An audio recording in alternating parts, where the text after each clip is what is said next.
Y en la administración pública, el 72% gana menos de 50,000 en la administración pública. Entonces, gente que ganan 600,000, 700,000, 800,000, justificar una indexación, un aumento de salario, es falta de sensibilidad. Ahí en ese estudio de PC, usted encuentra que el procurador debe ganar a la luz del artículo 12 de la ley de salario 350,000, pero él estaba ganando 600,000. Defínete, diferénciate, apoya las tres causales y tú te ganas los actores sociales que te apoyaron en el 2020. No te enajenes esos sectores.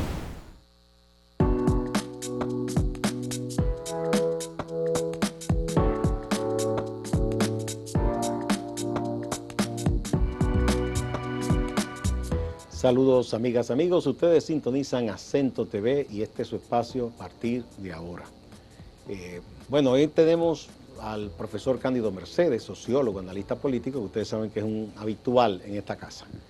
A propósito de los últimos acontecimientos de la política y del gobierno, vamos a ver qué lectura nos da el profesor Cándido Mercedes ahora que el gobierno va a cumplir su segundo aniversario. Bienvenido, profesor. Gracias por la invitación. Bien. Primero hay que decir de qué se trata todo este material bibliográfico que usted ha traído acá.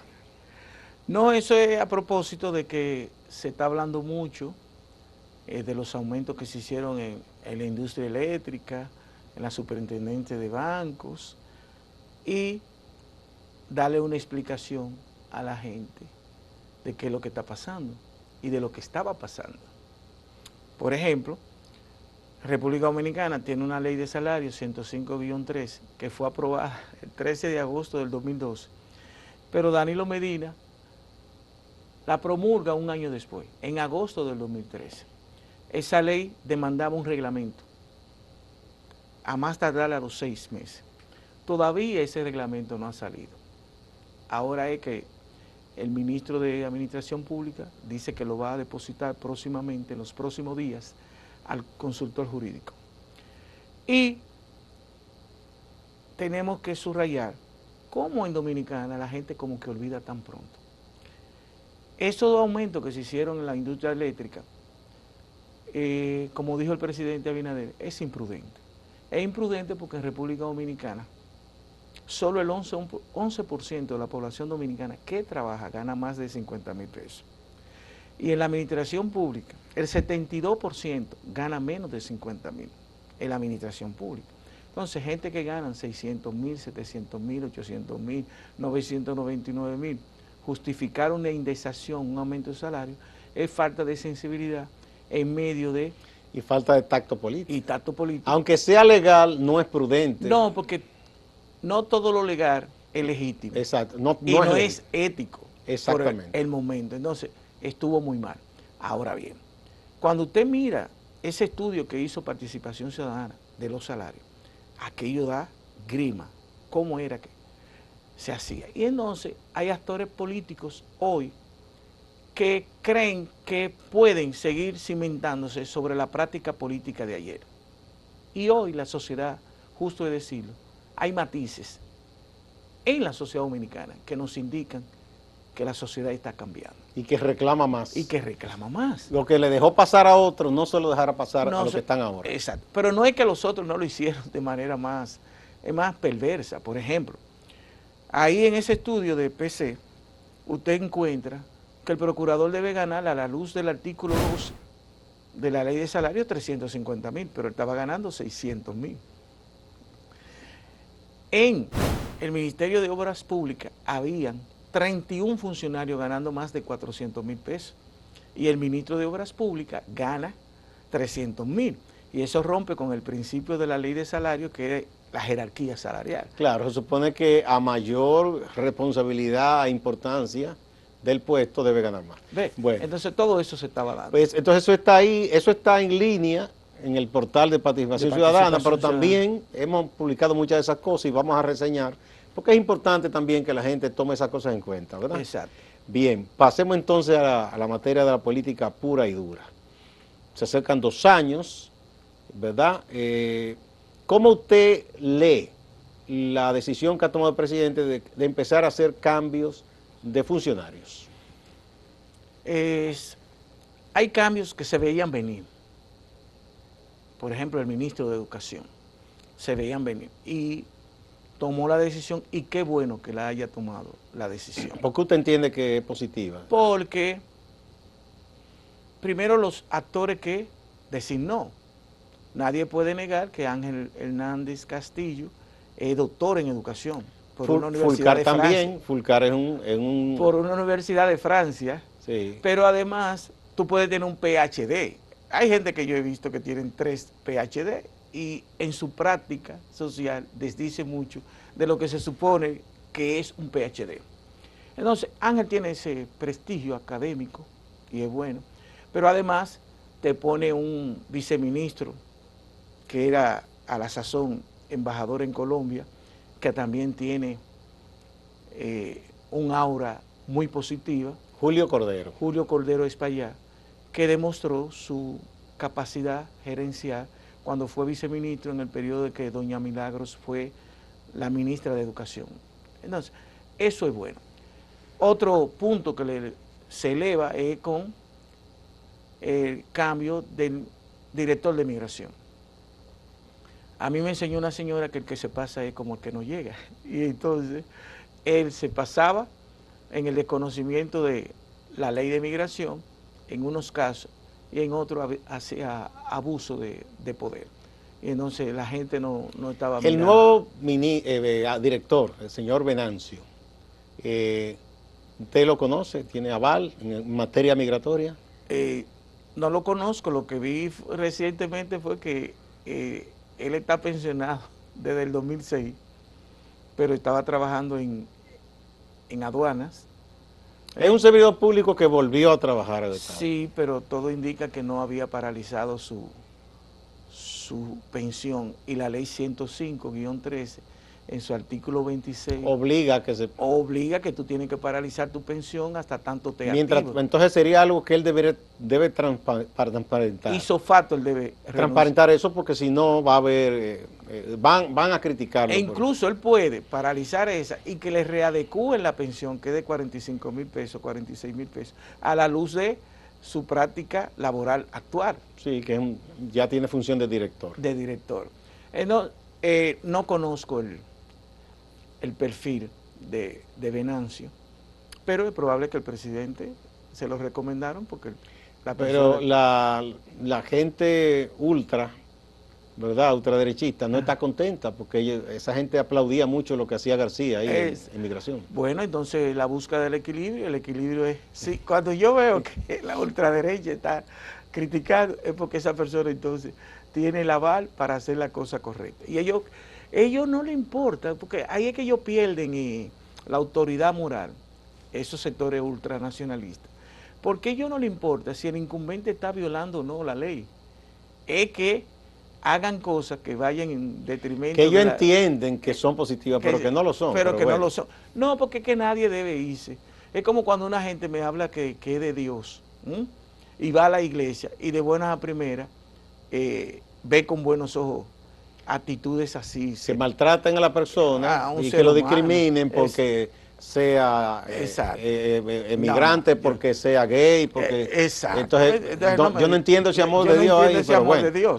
Entonces, suponga que positivo también ese nombramiento, lo que quiere decir que... Por lo menos porque ya se fue el cambio, el que estaba en este momento, si se hiciera, como en otros países, encuesta rápida, el presidente es bien colocado con esas designaciones y con esa desvinculación. Pero hay otras cosas. Uno, observando desde afuera, piensa que en este momento el presidente ha tenido que enfrentar, o el gobierno en general, muchos ruidos por funcionarios que hacen cosas. Por ejemplo, una medida que en principio es muy positiva, lo de una partida de pollos a 59 centavos la libra, pero es de una marca que no es de la más conocida. Y como que nosotros hemos estado indagando de aquí con reporteros y no ha habido una explicación del por qué. Uno dijo, no, son importados, ahora la marca dice, no, son de aquí. Pero como que no se ha explicado bien, quizá ahí no haya nada pecaminoso. No. pero ¿por qué no se es transparente? Son de las cosas que hacen algunos funcionarios y esos fouls se le pegan al presidente. Y ruidos innecesarios con cosas, vimos lo de los salarios. Entonces, todo eso genera interrogantes respecto a cómo vendrá este tercer año o la segunda mitad del gobierno. Pero usted me va a hablar de eso cuando hablamos de esta pausa, profesor.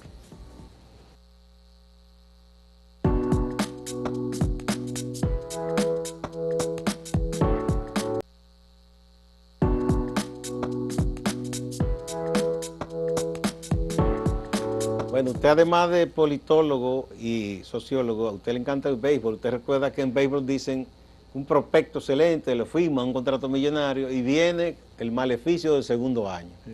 Como que ya el bate no es lo mismo, ya comienza a cometer errores. Y sobre todo cuando le dan un contrato muy grande. Que ya está pensando si le van a robar dinero. Entonces, y a los gobiernos les pasa un poco cuando van a la segunda mitad. Como que algunas cosas o se salen de control o ya las simpatías comienzan a mermar. ¿Está ya el presidente en esa situación de que se pierde un poco el encanto ante la ciudadanía? Fíjate que no. No. No. Mantiene el presidente en alto su popularidad. Está muy alto. ¿Qué le dicen los numeritos que usted tiene? El presidente anda alrededor de 70, 75. 70. 70, 75. ¿Y en cuáles mediciones? Son encuestas muy internas. Él como presidente. Porque fíjate que lo que pasa, en medio de una sociedad en transición, hay un presidente que tiene la voluntad política, ha interpretado esa necesidad de la sociedad. Abinader ha interpretado la necesidad que la sociedad quiere, de esos grandes movimientos sociales como Marcha Verde. Por ejemplo, yo escribí un artículo que se llama La voluntad política interpretada, matices y transición. El presidente de la República ha destituido 18 funcionarios. 18. 17 suspendidos. 6 que han han renunciado y 1 que pidió licencia. Eso tú no lo viste en los últimos 20 años en República Dominicana. Y ahora, en ese artículo no estaba lo que acaba de pasar ayer. Fíjate. Entonces, está interpretando las necesidades de esa sociedad. Yo no diría que tiene que asumir tanto y tanto y tanto lo que dicen las redes. Pero ¿qué ocurre? Que la tecnología de la información es que está cambiando el mundo también. Y tú tienes que saberlo interpretar. Y hay actores políticos que están con el presidente que no han sabido interpretar esa sociedad. Incluso muchos llegaron con el uniforme de quítate tú para ponerme yo, con su agenda de los PLDistas, por decirlo así. Entonces se han dado cuenta que... O sea, nos toca a nosotros, vamos a hacer lo mismo. Exacto. Se han dado cuenta que lo de Abinader en términos de quiero ser un presidente transformador y no permitir la impunidad, es en serio que va. Y eso hace que algunos se hayan canalizado por el carril correcto y otros no han sabido interpretarle, lo que hacen es ruido, porque honestamente, ¿cómo tú, en medio de que hay apagones, en medio de que nos han aumentado la energía eléctrica, en medio de que las EDE tiene una pérdida que le encontró en 28 promedio y está en 35 las pérdidas, tú te aumentas? O sea, primero el sentido común te dice que no, y segundo la sensibilidad. El tacto político. Exacto. Y eso te dice que hay actores políticos en este momento que no han sabido interpretar el momento histórico por lo que atraviesa la sociedad dominicana, que no es otro que el adesentamiento de la vida pública. Pero hay una cosa, y usted mucho más que yo lo sabe, ¿verdad? Lo que son los segmentos de la sociedad dominicana. La transparencia, el cese, el freno a la impunidad, corregir cualquier acto de corrupción pasado y presente. Hay un segmento importante de la sociedad, sobre todo sectores medios, que aplauden y se siente bien con eso, que fue el sector que protagonizó básicamente esas protestas sociales cuando ya la corrupción del gobierno de PLD se fue por la borda, se fue demasiado. Pero hay otro segmento de la población que es el más numeroso, la gente más pobre, que hay una expresión fea. La gente suele decir que el pobre piensa con el estómago. Yo creo que no, pero hay una realidad objetiva. Es gente que todos los días tiene que buscarse lo básico. Y en esa búsqueda de lo básico no piensa mucho en la importancia del tema de la calidad de la democracia, los derechos, la transparencia, sino cómo voy a encontrar lo básico. Y por eso regularmente esa gente vota por quien les resuelva lo inmediato.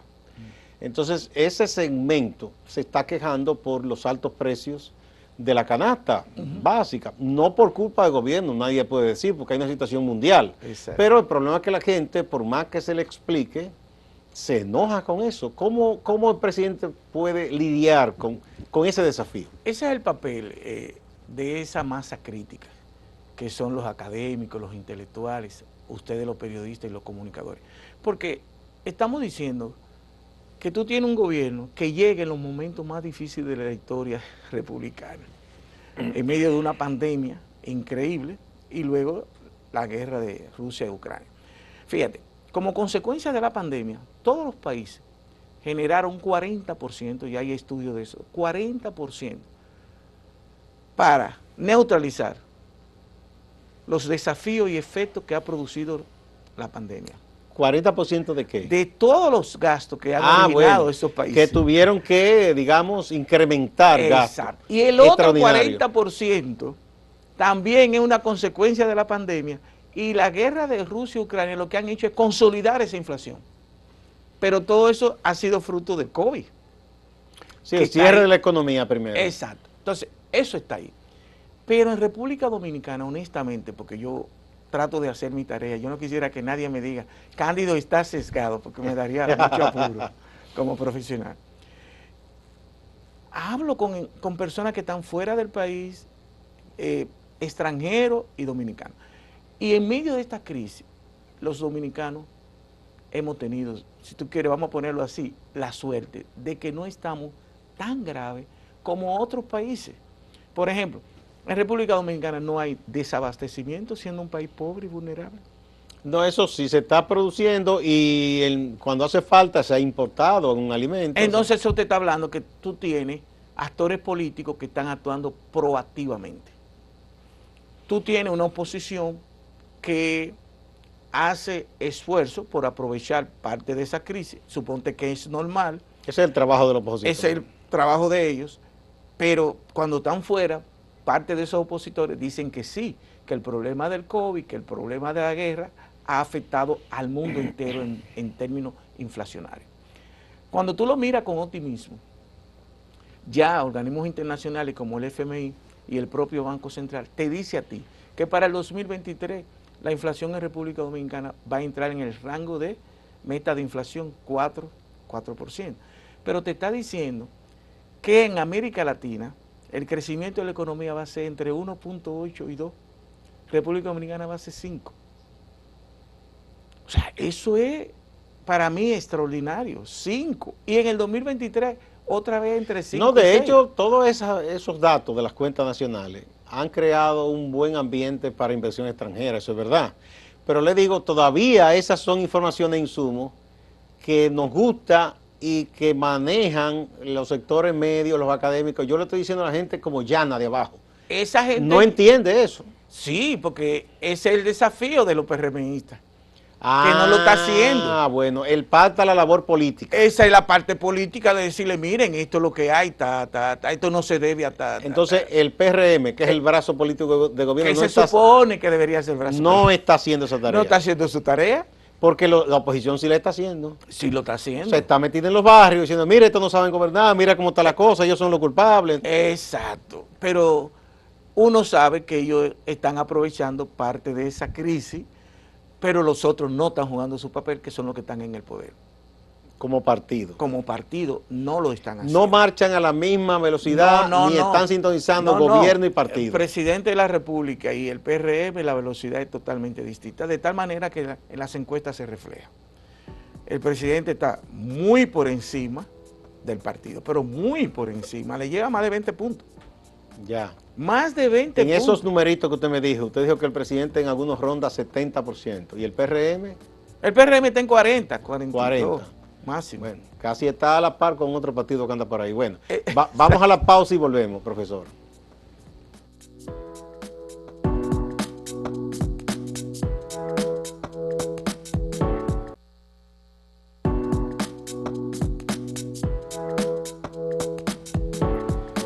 Cándido Mercedes, sociólogo y analista político, nos está ayudando a entender la actual coyuntura política.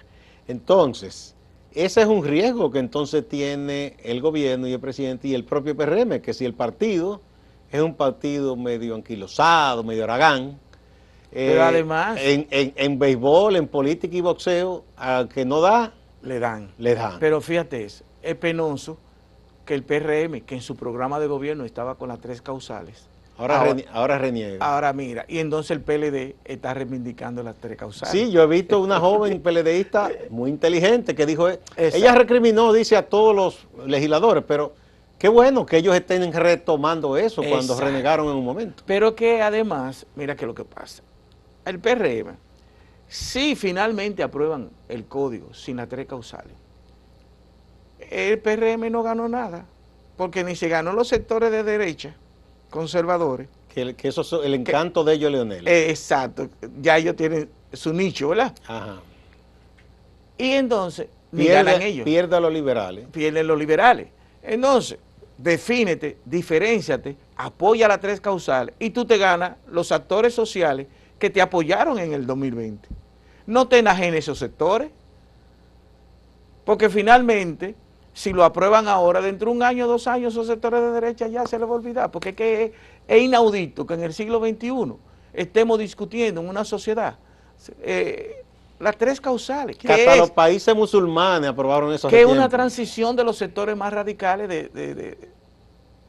de género. O sea, porque lo correcto, te lo digo de corazón, es que hay que dejar decidir a cada quien sobre su cuerpo.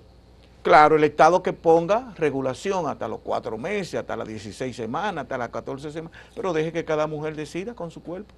Entonces, ahí va a perder el PRM como partido político. Primero, porque lo prometió, y segundo, porque la derecha de este país, aunque ellos la aprueben sin las 3 causales, la derecha no le va a dar el visto bueno a ellos como actor que propició eso. Y ponen en una situación demasiado difícil al presidente de la República. Es un error histórico de los liberales, o que se suponen liberales, que llegan al poder y se ocupan tanto de tratar de encantar a una derecha que nunca lo va a apoyar. Entonces terminan perdiendo a los liberales también. Bueno, hay algo, profesor. Entonces, a todo esto, casi se da por decantado que el presidente Abinader se va a repostular, será el líder que su partido escoja para intentar ganar de nuevo las elecciones en 2024.